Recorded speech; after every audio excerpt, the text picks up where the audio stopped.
Good evening, everyone. This is North Shore Preparedness, coming to you from the uncertain shores of Lake Ontario. Today is Monday, November the 2nd, 2020. We're currently running a temperature of about 2 degrees Celsius or 36 degrees Fahrenheit for my American brothers and sisters. All right. Before we get into the topic of today's video, I wanted to mention to you guys that everyone knows, okay, especially all of our friends down in the States and really globally, unless you've been living under a rock for the last couple of months. Everyone knows what tomorrow is for our American brothers and sisters, right?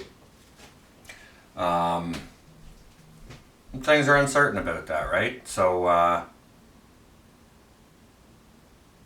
you want to kind of play things safe regarding that. Now, I believe that regardless of what the outcome is at the end of the day tomorrow, or whenever the results finally land, I believe what's going to take place after that will be the same regardless of what the outcome is. Okay? So I mean, if you guys have not watched my video from the 21st of July of this year, advising you to stock your pantry now while there's a lull, you may want to listen to that advice as soon as you're done watching this video this evening, or anytime this evening or tomorrow morning. Go out and get your pantry stocked, because for a good while after the 3rd of November, you may not want to be in populated areas, grocery stores, things like that. So get your pantry stocked. It's an important thing to do. That's kind of the part of the idea of this video, but that's not what the subject matter of this video is about. I just wanted to give some newer people the advice on go out and get that done. But what the topic of this video is about the shutdowns, and will we see a second round of shutdowns? Will we see more of that? And since this whole thing got started back in November of last year, we're a full year here now.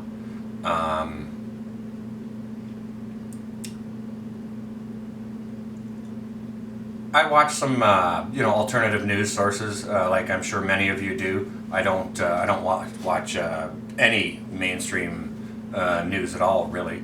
I prefer the alternative news sources because I believe we get more correct and less dictated information. They're not necessarily reading from the script that all the big news channels are being allowed to read from. So I've been watching this whole thing since last November, and from its place of origin to when it arrived to my destination, the timeline was kind of about 5 months. We experienced shutdowns here. It was March of this year, so that's about a 5-month span of time from its place of origin until we actually saw shutdowns here. So I mean, wherever you are globally, use the timeline that you saw from last fall into the spring for when the whole bug situation arrived at its place of origin until it arrived at your destination and you experienced lockdowns or shutdowns or anything like that where you were. And how long did the shutdowns last? And how quickly were there reopenings or stages of reopenings where you are? Now, I believe that if we look back to the spring and see what took place then, I believe we can expect the exact same thing to happen here.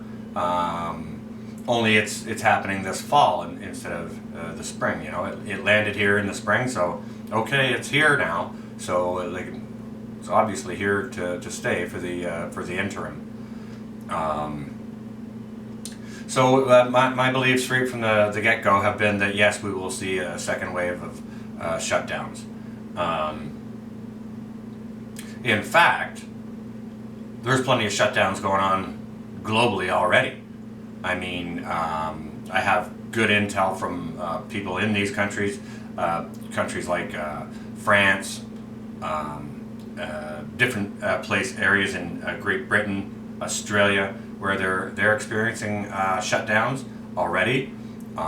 Some to more serious degrees of shutdown, like Australia's got it hard. I think they get 22 hours of shutdown, and they're allowed out for a couple of hours of exercise. Not allowed to go within more than a couple miles from their home. Things like this. So I mean, so the shutdowns are already happening. Okay.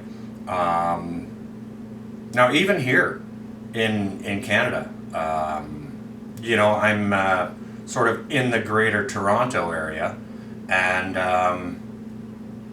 there are a couple of areas in the Greater Toronto area and in the Ottawa area that are experiencing different degrees of shutdown or different levels of reopening or sort of not reopening or shutting down again. So I mean, it's going on here already. As testified by lots of people down in New York City. They're already having shutdowns there and have been for a bit of time now in like localized zip codes, I guess, if you will. So yes, I fully believe that there will be more rounds of shutdown. Now, I don't think they'll be as harsh as they were during the first round, and I think there'll be models like what New York City's practicing, where it's more localized. And as I said, we're kind of doing that already here, and we have been for a number of weeks, as we see the numbers consistently rise across the board. So yeah, that video I made on the 21st of July, advising you to go stock your pantry while there's a lull. If you haven't taken that advice and you haven't gone ahead and done that yet, I strongly suggest you take that advice. Like I said, it's 2 degrees here. I stopped at the grocery store this afternoon on my way home from work. It's 2 degrees and there's 70-kilometer-an-hour winds. Okay? It's not comfortable to stand outside in a lineup in front of a grocery store waiting to get in because they only allow a certain maximum number of people. Heck, I was there on the weekend and the power had gone out. There's a lineup of people outside and the whole grocery store shut down. So, we're coming into temperatures, in the more northern parts of the continent here, and more northern countries that experience hard, cold winters. You're not going to want to be outside for, to stand inside in a lineup outside the grocery store or whatever to get in to get your groceries. So it's important now, guys, stock up your pantry again while there's a lull, because I believe there will be more shutdowns coming, and we all saw what happened last time, right? So that's what I'm going to have for you guys. I hope everyone's well and safe. Got your all your safety stuff going, got your preps going on. Good luck to my American brothers and sisters. Tomorrow with what